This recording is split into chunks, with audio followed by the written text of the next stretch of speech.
Jumpa lagi sobat. Pada kesempatan kali ini kami menampilkan kisah karya Langit Krisna Haryadi berjudul Gajah Mada. Selamat menikmati. Salam sejahtera untuk Anda semuanya. Salam budaya.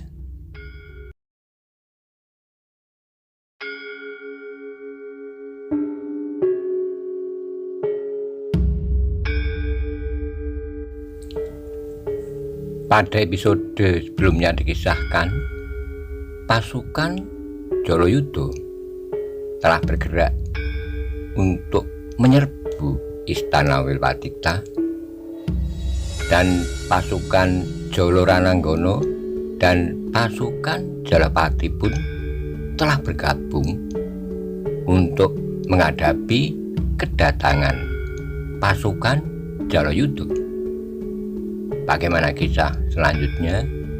Simak bersama-sama.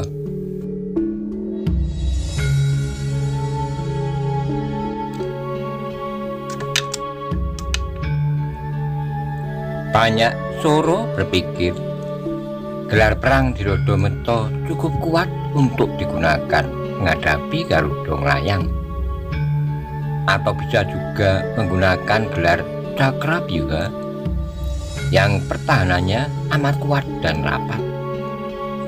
Hanya Gladek Nebo yang jelas tidak bisa digunakan menghadapi gelar perang Garuda Nglayang. Namun di sisi lain, banyak Soro harus memperhatikan prajuritnya yang kelelahan dan terluka. Kekuatan pasukan Jalapati berkurang banyak akibat benturan pertempuran yang telah terjadi. Segenap prajurit telah berkurang tingkat kesegaran tubuhnya. Mereka tentunya kelelahan jika ada yang masih tersisa. Hanyalah semangat yang masih berkobar makantar-kantar. Pasang gelar Cakrabyuha, teriak banyak Soro. Pasukan Jalapati adalah pasukan yang benar-benar telah terlatih cukat terginas. Demikian perintah itu telah jatuh, semua bergerak cepat. Aba-aba diberikan dari tambur dan suara sangkakala. Tidak berapa lama kemudian, pasukan gabungan antara Jalarananggana dan pasukan Jalapati telah siap untuk bergerak. Akan tetapi banyak Soro juga masih menyisakan orang untuk mengurusi mereka yang terluka tanpa membedakan lawan atau kawan. Prajurit yang juga menguasai ilmu pengobatan ala kadarnya berusaha menolong mereka yang terluka dan mengurus yang terbunuh. Bende Kiai Samudra kembali dipukul bertalu-talu. Bekel Gajah Mada merasa sedikit lega. Setelah minta diri kepada Tumenggung banyak Soro, pimpinan pasukan Bayangkara itu berlari menuju arah kudanya yang disembunyikan di belakang pohon nyamplung. Dengan cepat seolah takut kedahuluan dedemit, Gajah Mada membalap menuju istana melalui pintu gerbang timur. Panjang jalan di Sentonorojo, Bekel Gajah Mada melihat pintu-pintu rumah telah tertutup. Penghuninya mungkin bersembunyi di dalam rumah itu, atau bisa pula telah mengungsi entah kemana. Sampai di dalam benteng, Gajah Mada terus membedal kudanya langsung menuju bangunan utama di garis lurus depan Purowaktra. "Bagaimana Kakang Bekel?" tanya Gagak Bongol tidak kuasa menutupi rasa cemasnya. "Keadaan menjadi gawat," ucap Gajah Mada. "Seperti yang kita duga, Temenggung Panjiwatang yang menyimpan maksud tersendiri. Panjiwatang telah menggerakkan pasukannya akan menggempur istana." Suara tambur terdengar dipukul gemuruh.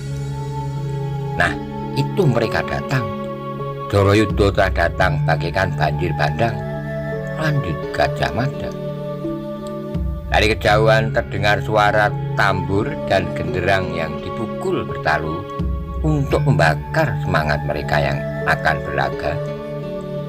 Genta dan bendi bersautan di mana-mana. Telah kau persiapkan pengungsian untuk Baginda? Bertanya Bekel Gajah Mada. Sudah, menjawab Gagak Bongol tegas. Apakah kami harus melakukan sekarang?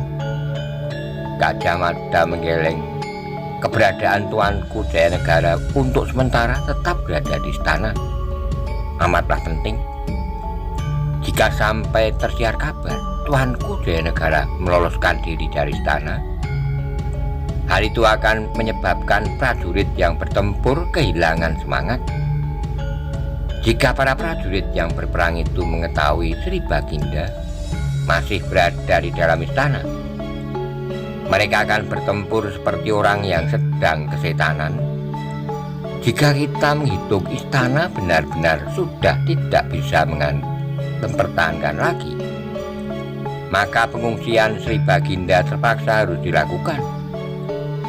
Gagak Bongol merasa agak heran. Prajurit yang mana lagi yang akan bertempur dan harus dibakar semangatnya itu? Tanya Gagak Bongol. Rupanya Gagak Bongol belum mengetahui perkembangan yang telah terjadi. Prajurit Jolopati, Gajah Mada menjawab. Mereka telah berhasil mengakhiri petualangan pasukan Jolo Rananggono dan meyakinkan prajurit yang tersisa kembali ke jalan yang benar, melindungi istana dan Sri Baginda. Gabungan pasukan Jolopati dan Jolo Rananggono itu kita harapkan mampu mengimbangi sepak terjang pasukan Jalayuda. Gagak Bongol dan Limbang Laut manggut-manggut. Kalian tetap berada di sini, lanjut Bekel Gajah Mada. Aku akan memimpin Bayangkara mempertahankan pintu gerbang. Gagak Bongol mencegah. Kau tidak menghadap raja lebih dahulu? Bekel Gajah Mada hanya mengangkat tangannya sebagai isyarat penolakannya, karena ada hal yang jauh lebih penting yang harus dilakukannya. Bekel Gajah Mada bergegas berlari menuju pintu gerbang yang telah ditutup rapat. Pintu gerbang Purawaktra yang tinggi dan terbuat dari kayu yang sangat tebal itu diselarak dengan ganjal besi yang sangat kuat. Dari balik dinding, Bekel Gajah Mada memperhatikan alun-alun yang di arah sana pasukan segelar sepapan sedang mempersiapkan diri. Sebenarnya lah pasukan Jalayuda telah berada di alun-alun. Dengan penuh keyakinan, pasukan dari Kesatuan Perang Jalayuda yang telah pasang gelar Perang Garuda Nglayang itu menghimpun diri lebih dulu di alun-alun. Panjiwatang sekali lagi menyempatkan memberikan perintah dan petunjuk kepada para senopati bawahnya. Pintu gerbang istana tertutup rapat. Sementara itu dari balik dinding, pasukan Bayangkara telah siap melaksanakan perintah Bekel Gajah Mada untuk menghujani musuh dengan anak panah. Namun pasukan Jalayuda rupanya menyadari kemungkinan itu. Itu sebabnya mereka mempersiapkan tameng dan tangga dalam jumlah cukup banyak. Tameng akan digunakan melindungi para prajurit dari hujan anak panah, sedangkan tangga nantinya akan digunakan untuk memanjang. Namun andai kata mereka berhasil melewati dinding pun masih dihadang oleh kolam memanjang berpagar semak perdu yang juga memanjang, yang dibalik gerumbul lebatnya semak dan perdu itu anak panah dan lembing mengintai. Kalian telah siap? Temenggung Panjiwatang berteriak. Siap, jawab prajurit. Bawahnya serentak. Panjiwatang tersenyum, yakin kemenangan berada dalam genggamannya. akan ada hujan panah. Dari balik dinding, Panjiwatang berteriak. Namun jangan ragu dan takut menghadapi upaya prajurit Bayangkara yang sia-sia itu, yang menggunakan tameng di depan melindungi mereka yang membawa tangga. Dari tempat yang lebih tinggi, Tumenggung Panjiwatang memperhatikan segenap prajurit Jalayuda yang telah pasang gelar Garuda Nglayang. Dengan gelar perang yang kukuh seperti itu, Tumenggung Panjiwatang merasakan mudah sekali menggempur dinding istana. "Serbu!" teriak Panjiwatang. Perintah telah diberikan, disambut dengan teriakan riuh para prajurit yang mulai bergerak. Tambur dan genderang tembak membakar semangat, dipukul bertalu-talu, susul menyusul tanpa henti. Dari balik dinding, para Bayangkara merentang gendewa, panah telah ditempatkan pada tali. Dengan jantung berdegup kencang, mereka menunggu musuh-musuh ke dalam jarak jangkau anak panah itu. Dengan cermat dan seksama, Bekel Gajah Mada memperhatikan gerakan lawan. Demikianlah manakala akhirnya pasukan Jalayuda yang mencoba mengail keuntungan dari kekisruan yang terjadi memasuki jangkauan anak panah, Gajah Mada segera mengayunkan tangannya sebagai isyarat kepada segenap anak buahnya untuk melepas anak panah. Hujan anak panah terjadi, susul menyusul menyambut pasukan musuh. Meski pasukan Jalayuda menggunakan tameng, anak panah itu mampu menyelinap.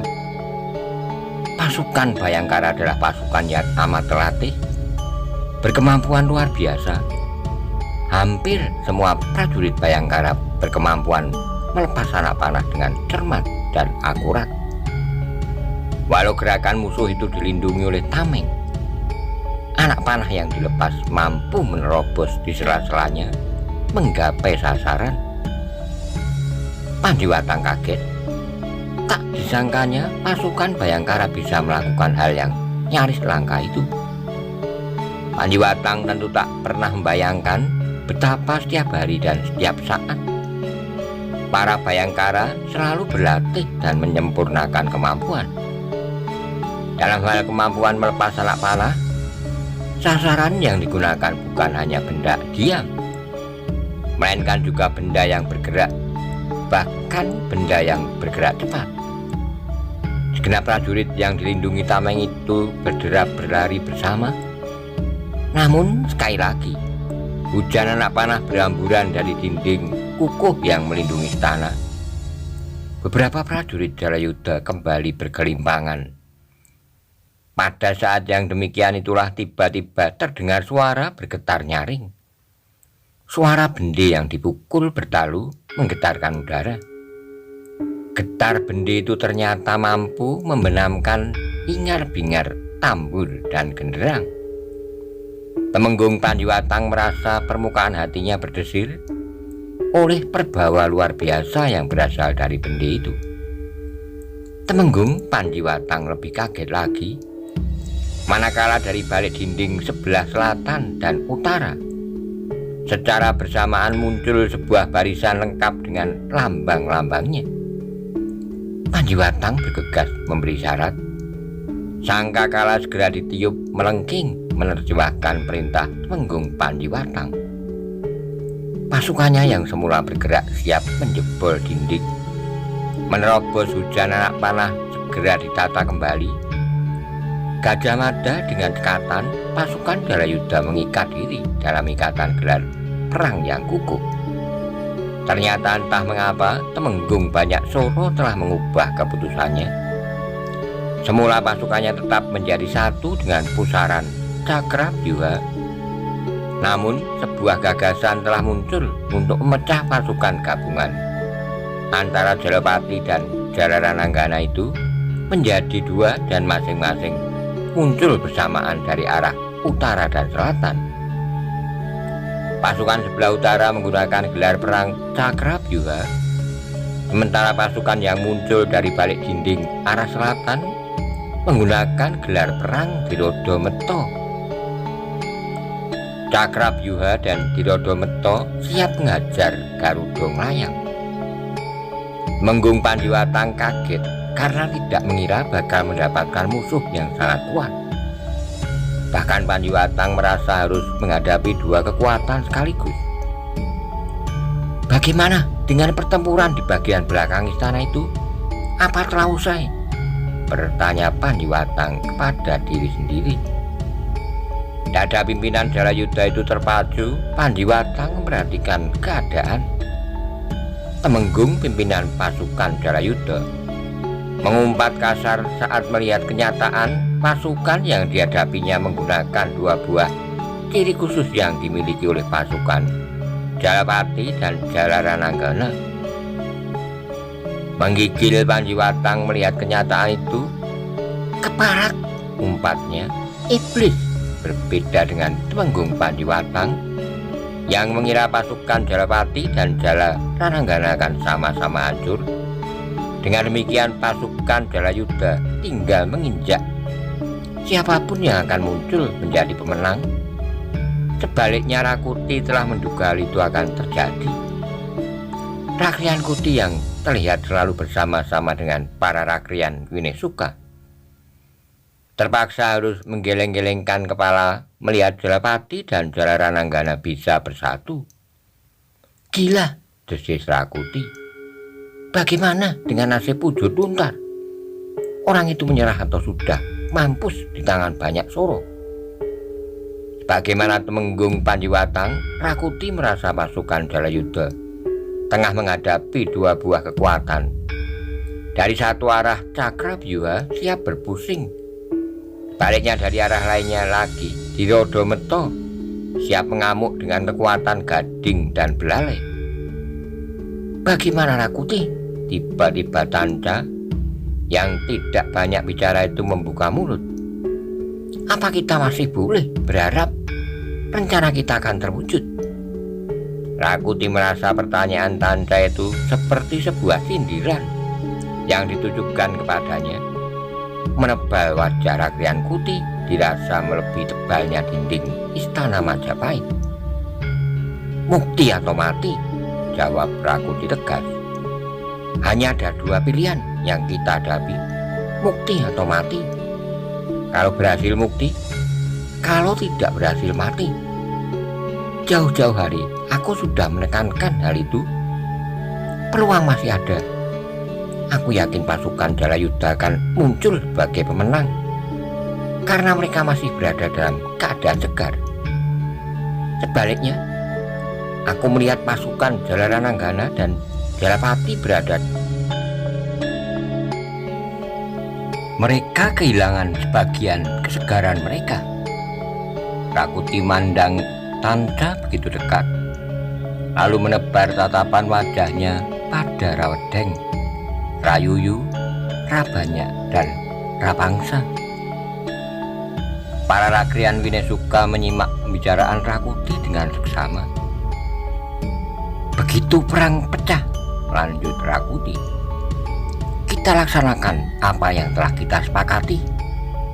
Kita membaurkan diri dalam perang yang kita upayakan dengan segala macam cara agar menjadi kisruh.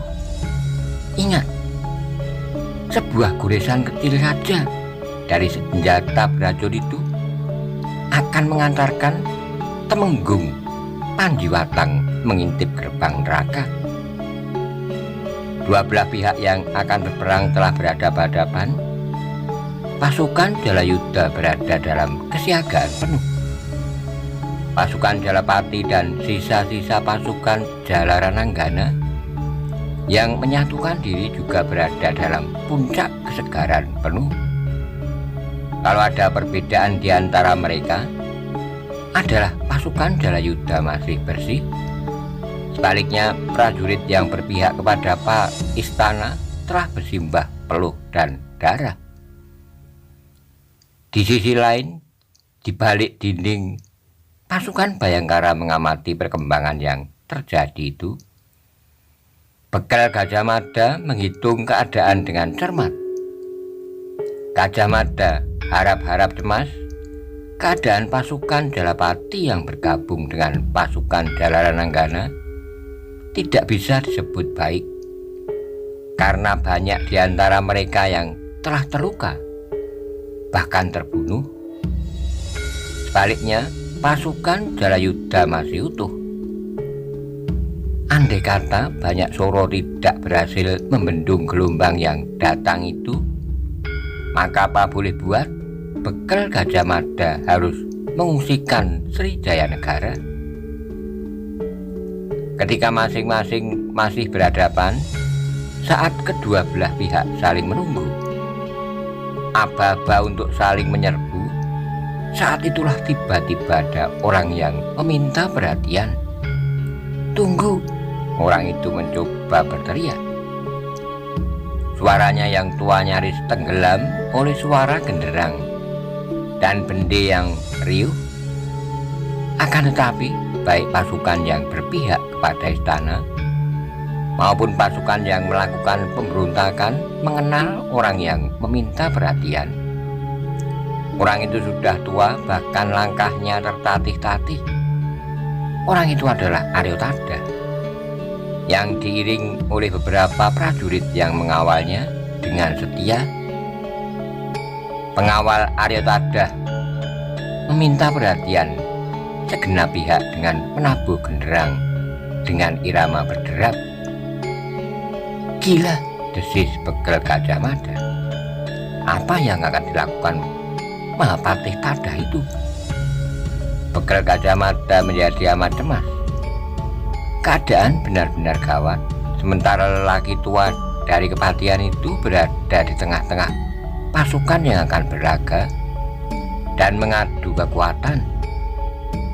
Namun, baik pasukan dari pihak Jalayuda maupun pasukan Jalapati, Jalarananggana masih menaruh hormat kepada Mahapatih Aryotada. Kedua belah pihak menahan diri untuk belum saling menyerang ketika Tadah meminta mereka untuk menahan diri. Tadah terlihat berbicara kepada pengawalnya. Dua orang pengawal itu kemudian berlari-lari.